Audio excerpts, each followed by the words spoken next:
9월 3일 금요일 매일 성경 묵상을 시작합니다.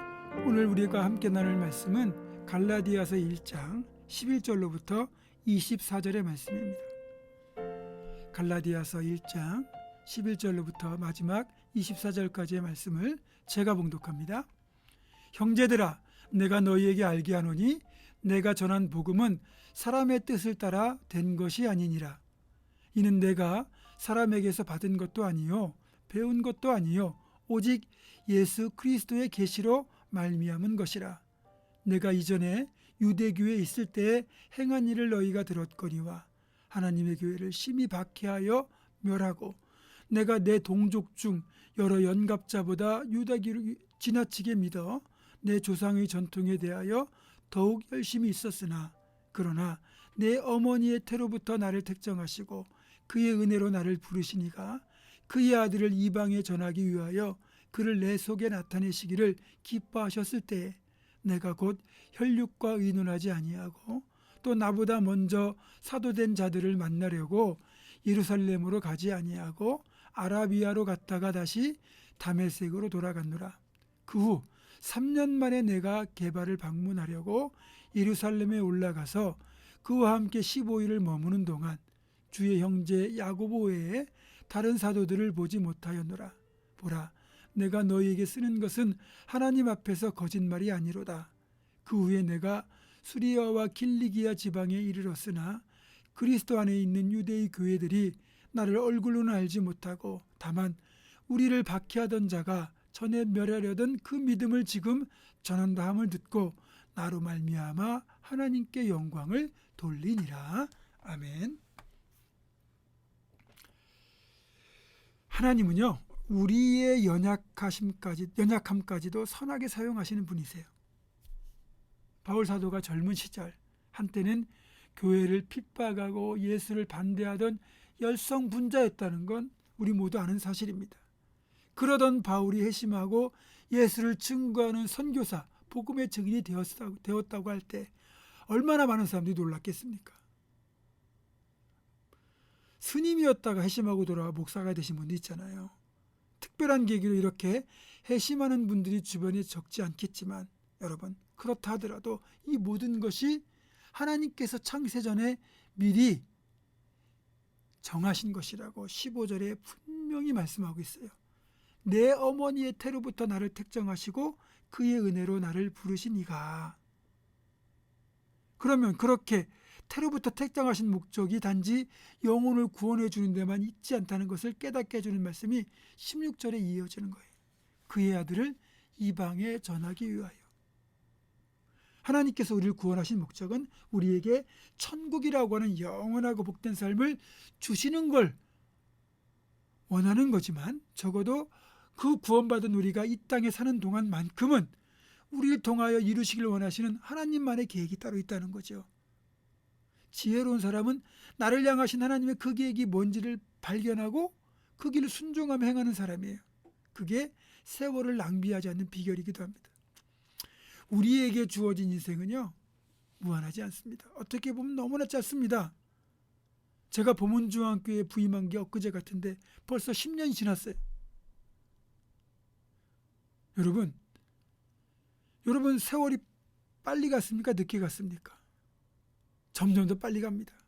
에베소 5장 15절에 17절은 그래서 이렇게 말합니다. 그런즉 너희가 어떻게 행할지를 자세히 주의하여 지혜 없는 자같이 하지 말고 오직 지혜 있는 자같이 하여 세월을 아끼라. 때가 악하니라. 그러므로 어리석은 자가 되지 말고 오직 주의 뜻이 무엇인가 이해하라. 그러니까 지혜로운 자는 주의 뜻이 무엇인지 분별해가지고 열심히 사는 것이요. 그게 세월을 아끼고 하나님을 기쁘시게 하는 비결이에요. 다음으로 바울은 회심한 뒤에 성급하게 사역의 현장에 뛰어들지 않았어요. 이건 바울 스스로의 판단이기도 했겠지만 하나님께서 그렇게 바울을 이끄신 거예요. 왜냐하면 다메섹 도상에서 주님을 만나고 회심한 바울은 그 감격 때문에, 그 기쁨 때문에 자신의 회심을 예루살렘에 있는 유대인들에게 알리고 싶었고요.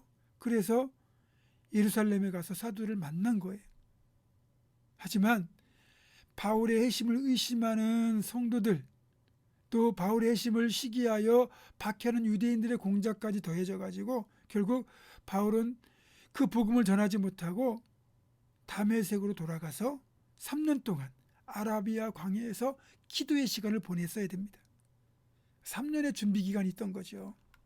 이 3년의 준비 기간이 사실 하나님의 은혜였어요. 왜냐하면 바울이 평생 복음을 위하여 헌신할 수 있는 영적 체력을 가꾼 시간이었거든요. 이 시간이 세상 표현으로 말하면 내공을 키우는 시간이었죠. 쉽게 무너지지 않는 강연한 믿음, 인내심, 체력, 포기하지 않는 불굴의 의지까지 이 모든 신앙의 기초와 능력이 이 아라비아 광야에서 기도와 묵상의 시간을 보냈던 그 3년 사이에 다 만들어진 겁니다.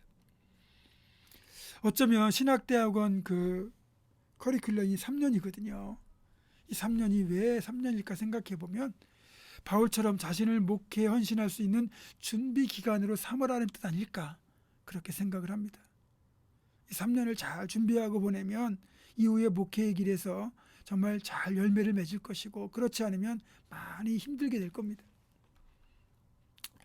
성도들 중에서 보면 믿음이 빨리 자라는 분들이 간혹 있어요. 그렇다고 해서 이분들을 무조건 빨리 사역에 투입시키면 그거는 잘못입니다. 왜냐하면 충분한 훈련 기간이 있고 그리고 내공을 쌓는 기간이 지나야 흔들림 없이 시험 들지 않고 잘 감당하거든요. 그래서 우리가 하나님 앞에 쓰임 받으려면 내가 부르심을 받기 그전 어떤 자리에 세우기까지 잘 준비하면 내 내공을 키워가는 게 필요합니다. 기도도 많이 하고 말씀도 많이 읽고 그리고 묵상하면서 하나님 뜻을 늘 분별하며 살아갈 때 때가 되면 바울 사도를 불러서 귀하게 쓰신 것처럼 우리를 불러 하나님이 사용하실 겁니다. 그렇게 하루하루를 기도로 준비하고 또 한 달을 준비하고 1년을 준비해서 하나님께 평생 쓰임받는 우리가 되기를 주님의 이름으로 축원합니다. 기도하겠습니다. 하나님, 우리를 창세전에 택정하시고 하나님의 선하신 뜻을 위하여 불러주셨으니 나를 향하신 하나님의 계획을 잘 발견하고 분별하여 그 길에 우리가 순종함으로써 우리의 삶이 하나님의 뜻을 이루어드리는 복된 삶이 되게 하시고 그 일을 위하여 또 하나님께서 세우시는 그날까지 나를 잘 준비해가고 나를 채워갈 수 있도록 주여 도와주시옵소서. 예수님의 이름으로 기도하옵고 이제는 우리 주 예수 그리스도의 은혜와 하나님의 사랑과 성령의 교통하심이 나를 부르신 하나님의 부르심에 합당하게 나를 내어드리기 위하여 더 기도하고 준비하여 하나님 앞에 쓰임받기에 합당한 사람으로 나를 갖춰갈 것을 결단하는 사랑 모든 성도들 이들의 삶과 가정과 생업과 우리 교회 위에 지금부터 영원토록 함께 하시옵기를 간절히 축원하옵나이다. 아멘.